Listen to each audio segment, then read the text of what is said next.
Freedom fighters, freedom lovers, and those who just want stuff for free. Greetings and hello. It is I, your favorite obscure social studies teacher, with just enough expertise to make things interesting, Mr. Palumbo, and this is the Professor Liberty Podcast.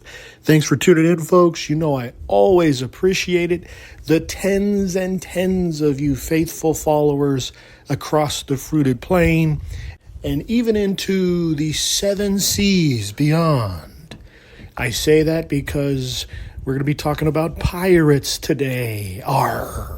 Yeah, I mean, you knew that was coming. If you'd like to email the show, the email is professorliberty1776@gmail.com. That's professorliberty1776@gmail.com. Send me your questions, your comments, your concerns, your criticisms, something else that starts with C, your calculations, your compensations, your thoughts, your prayers, whatever you want. You just got to send it to professorliberty1776@gmail.com. Well, folks, summer for me has officially begun. Graduation was yesterday. I said goodbye to the seniors, and I hope that they take the lessons from Mr. Palumbo's class, and it was something that they can use for the rest of their lives. And I thought for the podcast today, we would get away from the politics. It's getting a little froggy out there.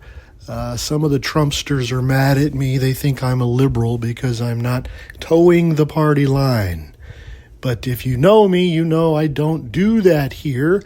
Here at Professor Liberty, we're about that word, liberty. And we support and defend liberty, not the current candidate that will be gone in 4 to 8 years. And really, folks, if you look at the past 25 years, George Bush, Barack Obama, Trump number 1, Biden, Trump number 2, we've had Republicans and Democrats in office, and you tell me what's different. You tell me what's different between the red team and the blue team.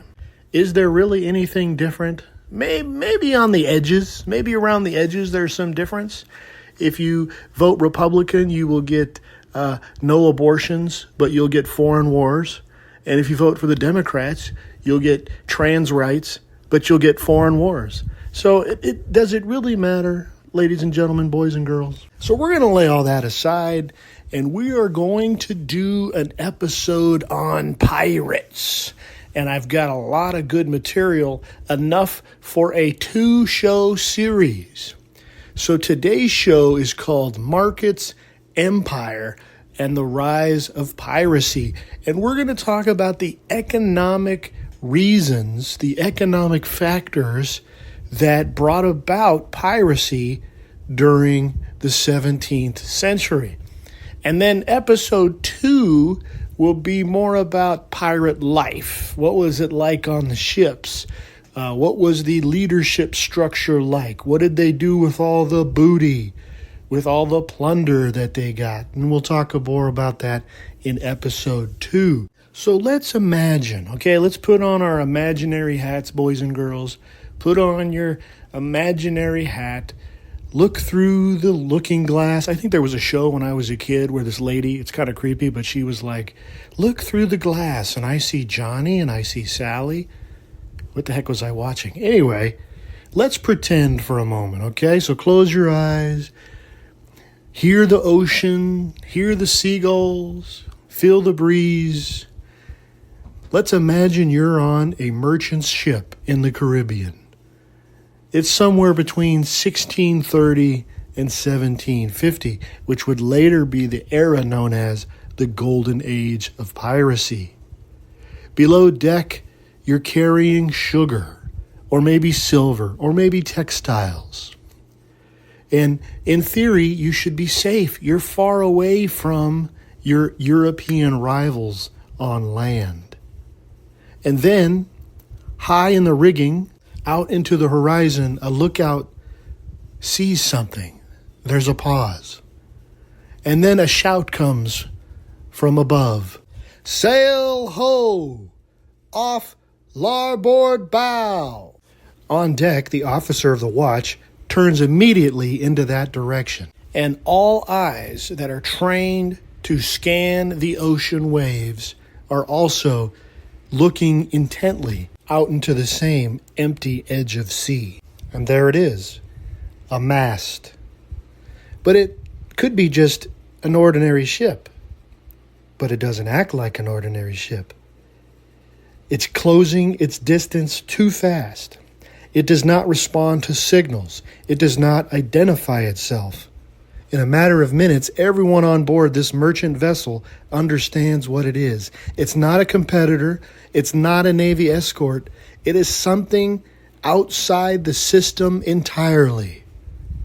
It's a pirate ship. So what's the context of the situation that you just find yourself in, about to be attacked by a lawless group known as pirates? Well, in the 17th century, Europe, its kingdoms, were locked into a relentless competition. Countries like Spain, England, and France, and even the Dutch Republic were all fighting for control of the seas. They were building systems of trade, taxation, and empire. And these systems were designed to turn large distances of oceans into sources of predictable wealth. This world, or this new global economic system, was still experimental and very unstable. Across the Atlantic Ocean was a different world, a world of colonies, plantations, and port cities, shipping lanes that stretched across thousands of miles of water, sugar fields, silver mines, and manufactured goods, all moving in different directions like an invisible highway. It's very similar to what we have today. You know, there are websites you can go to where it will track. They track every ship on the ocean, right? And just like today, 300 years ago, they had shipping lanes and trade routes on the ocean. And so where did piracy come from? Well, it didn't just spontaneously come on the scene in a burst of violence. No, it's a response to something much larger and more complex. Simply put, we're going to call that demand. The same demand that built the merchant fleet is going to be the same demand that is going to build the pirate. The same economic incentive, the demand that filled the cargo holds, also spurred on the incentive to take that cargo.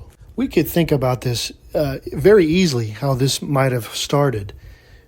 We're in London, where merchants are calculating the margins of their sugar that most sailors will never taste. In colonial ports, buyers argue over price that depends on whether a ship arrives intact. In taverns and dockyards, you have sailors who are making pennies, being the ones that are depended on for their merchant investors to make hundreds and thousands. How long does it take a lowly sailor to say to himself, what if I stopped delivering it and I just started taking it? And that very question, boys and girls, is the very beginning of black markets everywhere. It becomes a price. You know, I tell my economics students that if there is a demand, there will always be a provider, no matter how illegal or dangerous. The legality or risk simply increases the price. So if you were to ask me, Mr. Palumbo, who created the pirate? It wasn't the ocean. It was the economy. Now, obviously, piracy didn't emerge from a single cause. It's certainly more complex. The reality is heavier and it's more entangled with the machineries of empire. But for the purposes of this episode, we are going to settle on the factors of what were the economic incentives? What was the economic logic running through it all?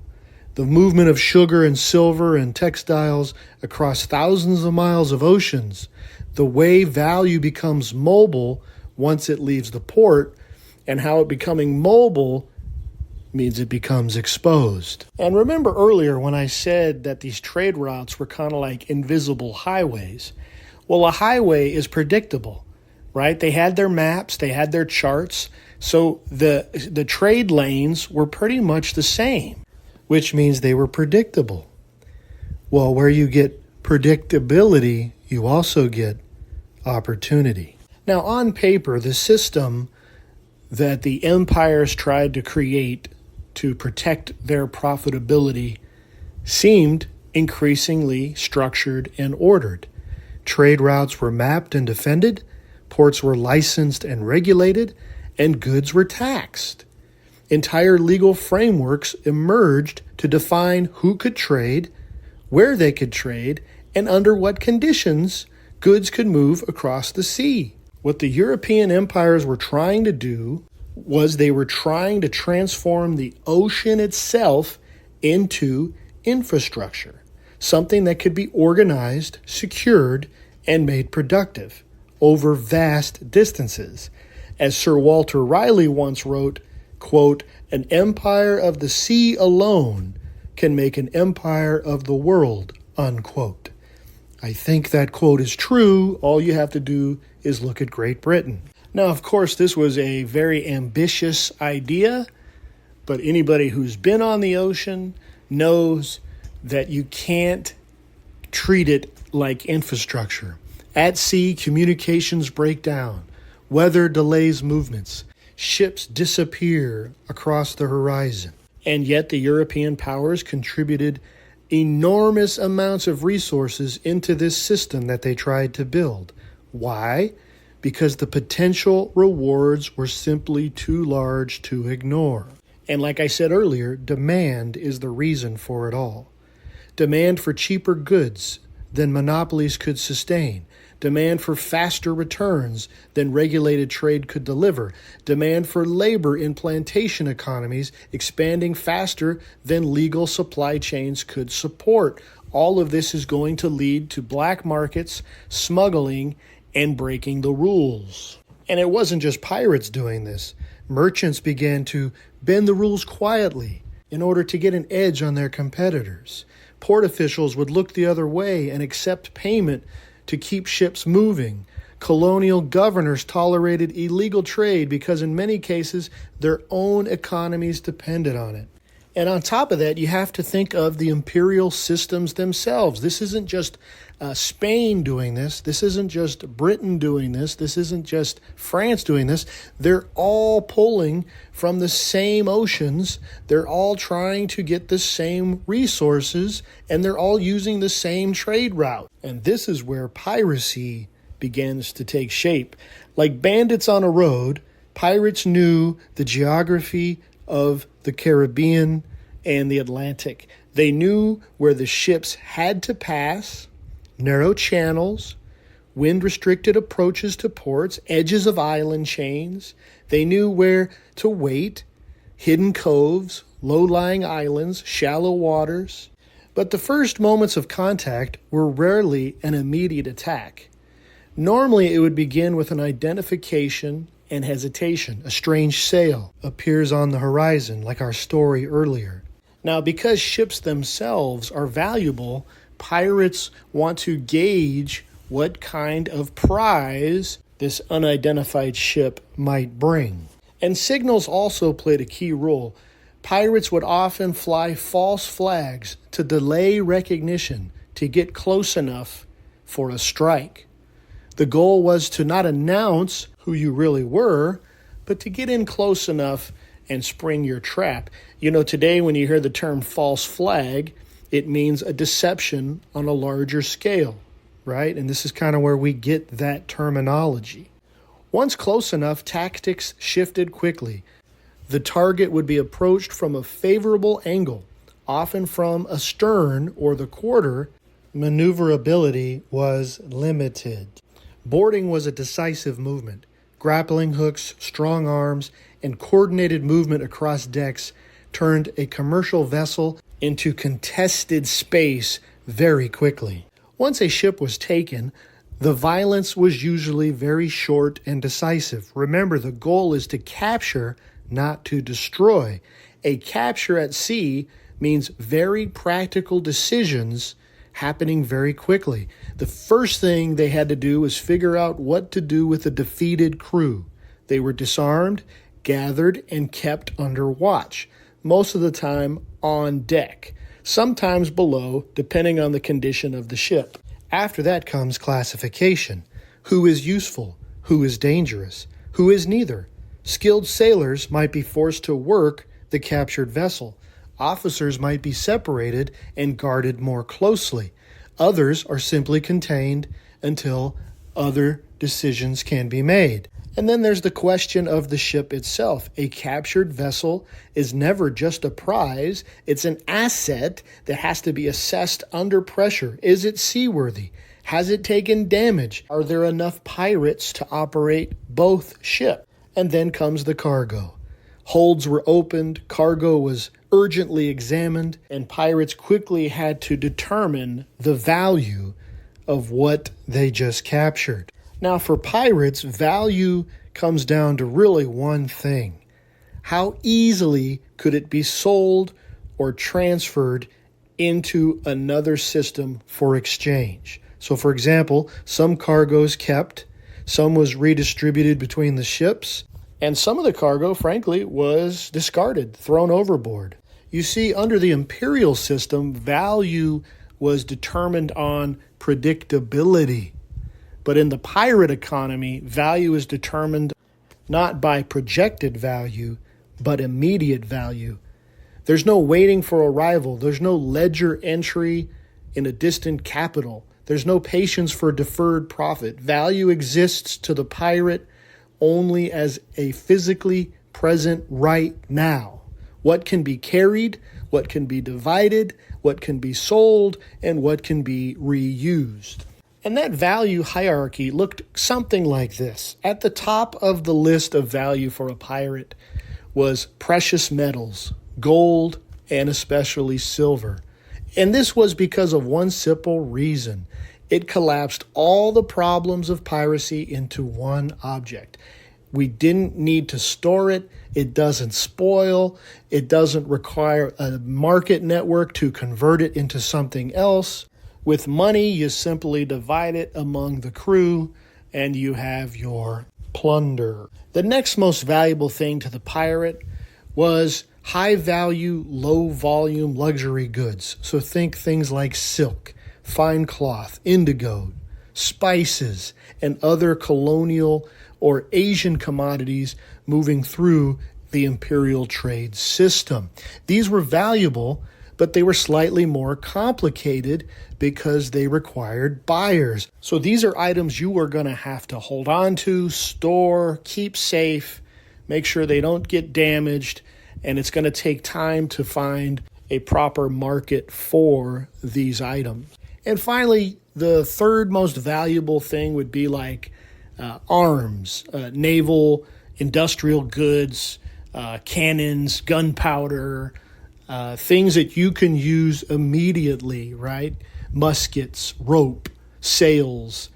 These items had market value, but they also had immediate operational usage. We call this in economics value derived from utility or usefulness. So if pirate crews stumbled upon these goods, it would be immediately for replenishing their own stockpiles, repairing their own ships, and things of this nature. So how did piracy begin?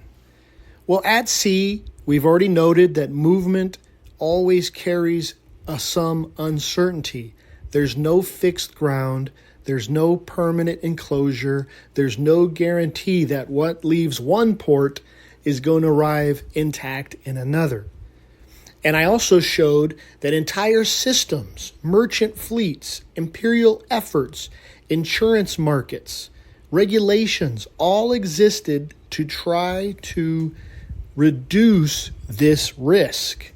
But the Atlantic is an unpredictable place. And the more you try to regulate something and the more predictable something becomes, if you have a constant pressure of demand behind that, you are going to get piracy.